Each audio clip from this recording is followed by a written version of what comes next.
Hey guys, Jason Schnitzer here with O.C Realtor Talk, and what I've got for you today is you're considering selling your house. It's a big choice. So I want to tell you how you can sell your house yourself. So step number one is you need to do an inventory of what your house looks like, and if there's anything interior, exterior features of the house that you could maybe fix or add to maximize the sale price. You never want to put money into a house if you're not going to get at least that much money back, if not hopefully double or triple of your initial investment. So step number one is actually preparing your house to sell. Step number two, disclose. It's your duty as a seller in the state of California to disclose anything you know about the house that could potentially affect the value or desirability, what quirks it has. What's wrong with the house, what's been wrong with the house in the past that maybe you fixed, what upgrades that you've done to the house, anything that you've done to alter the house. It's your job to disclose that. Number three, price your home. So you've decided to do certain fixes to your house. Now it's time to assess what you feel like your house is worth on the open market. Now, coming up with value, in our opinion, is what is value? It's a willing buyer and a willing seller in a competitive market when they've got a certain amount of money to spend and lots of options. How do you stack up against your competition? Because selecting the price is probably the most critical path when putting your house on the market. There's definitely deficits to pricing your house too low and overpricing your house. So again, choosing the purchase price is probably one of the most critical paths. Okay, next, you want to make sure that you're advertised online, especially, and advertised in all the major websites. Everybody's got a different favorite website to search from. You want to make sure that you're in every single one of those, and probably the multiple listing service as well, because that's where us realtors shop for houses.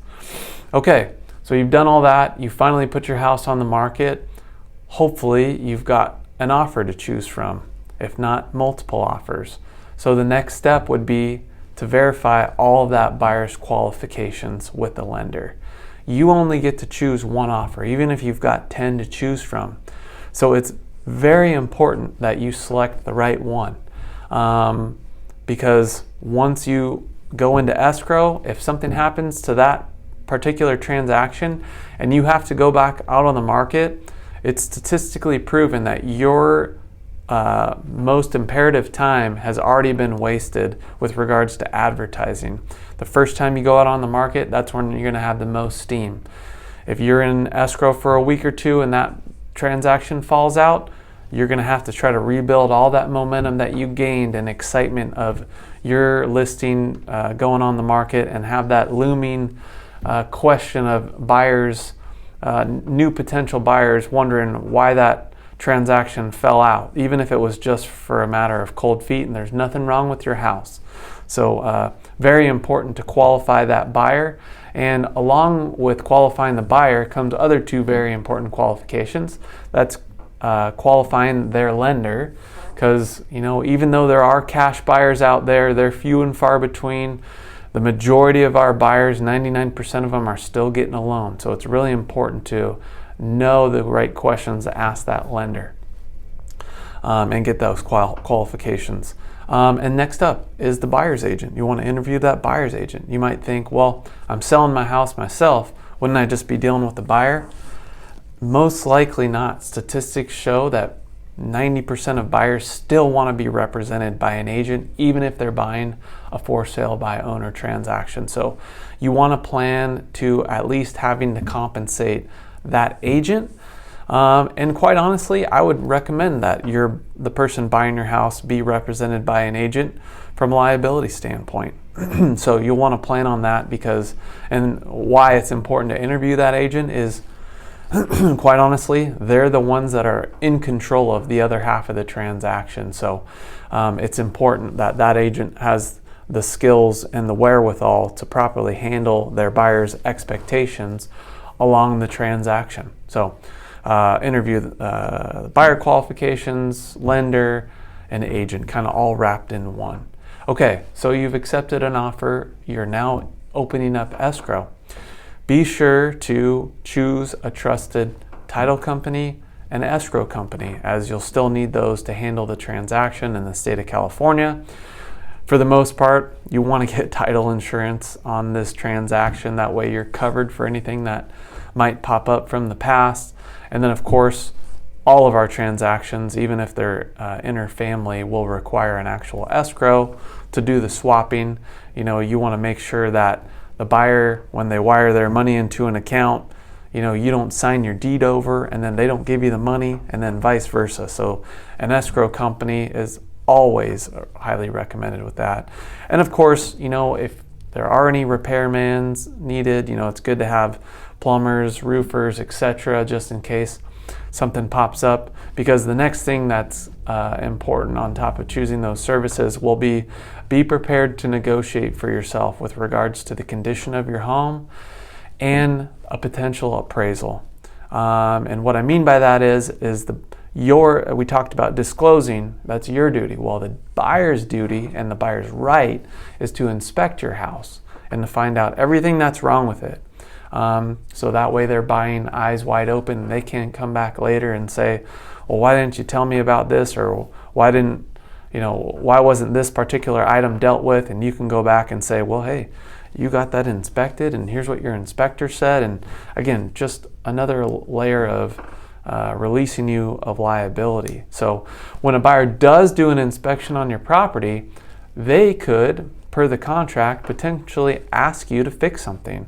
You know, let's say there's a major issue. You know, they walk through the house, and they looked at all your nice upgrades and all the nice things that you did to make your house look the best that it possibly could. But now they're actually popping the hood on your house. They're checking out the plumbing, checking out the roof, they're crawling under your house, they're crawling in your attic, testing your appliances, your heater, your AC, your water heater, etc., etc. Well, they might find something that they expected to work that they just didn't know about when they wrote that offer, and now they're asking you for, you know, a couple $1,000s for this or that, etc. You just got to be prepared to know how to negotiate for yourself in there. And then the second thing is, you know, you're going to have to deal with an appraisal. Again, going back to the fact that whoever buys your house most likely is going to be getting financing. What goes along with that is an appraisal. So, you know, that appraiser is going to come out to your house. They're going to compare it to properties that have sold in the area. So hopefully you have a pretty good understanding of, you know, how that system works, because that's what you're going to need to do. Okay. You're going to also, next, is closely monitor all three of the major contingencies going on as the transaction's going on. What I mean by that is the appraisal, the inspection, and the loan contingency. Because when you accept an offer, even though you're going to accept a deposit, ideally between 1% and 3% of the price that you're asking for, how our contracts are drawn up here in the state of California is they're buying the house as it is, subject to their inspections. So it's very buyer protective for the first half of escrow, really. So if the buyer finds something, if they figure out that they don't really like the neighborhood or your neighbor, or for whatever reason within their contingency timeline, they can back out and get their full deposit back before they remove any of their contingencies. So it's pretty critical to keep close track of that contingency timeline. So when those timelines are up or they're getting close to up, you're ready to ask the buyer in writing to remove all of their contingencies. And then lastly, after everything's said and done, this is something that you should actually consider before even putting your house on the market, is what is the critical path for you and your family of what you're going to do after you sell your home. This is very, very important if you are selling your primary residence and this is where you live, is having that plan for what it is and where you're going to move to afterwards. Because depending on your market, for example, the market that we're in right now, the easy part is getting your house sold. The more difficult part is, how do we line up that next step, the next stepping stone in your life, or your next chapter with regards to the strategy into getting into your next home, because that is probably the most important thing. So anyways, those are the steps that I'd highly suggest you pay most attention to if you're looking to sell your house yourself. And hopefully you found this video interesting and informative. Of course, there's always people out there that would love some assistance, and of course we'd love to provide you with that. So if you're curious as to how we can help you out with regards to selling or buying or investing in your next property, feel free to reach out to us via giving us a call, or if you didn't know it, we've got a website with you can book your consultation right online, and we give you a free hour of our time, no obligations. And if I'm being honest, a lot of times that can run well over an hour, and we are happy to provide that service to our clients, because it's our experience, and our part of our job is we just want to inform our clients best, so that when they go to make their decision on what most of the time is their most expensive asset, their real estate portfolio, they are armed to the gills with all of the most up-to-date information for themselves. So anyways, thanks for watching, guys. Catch you on the next one.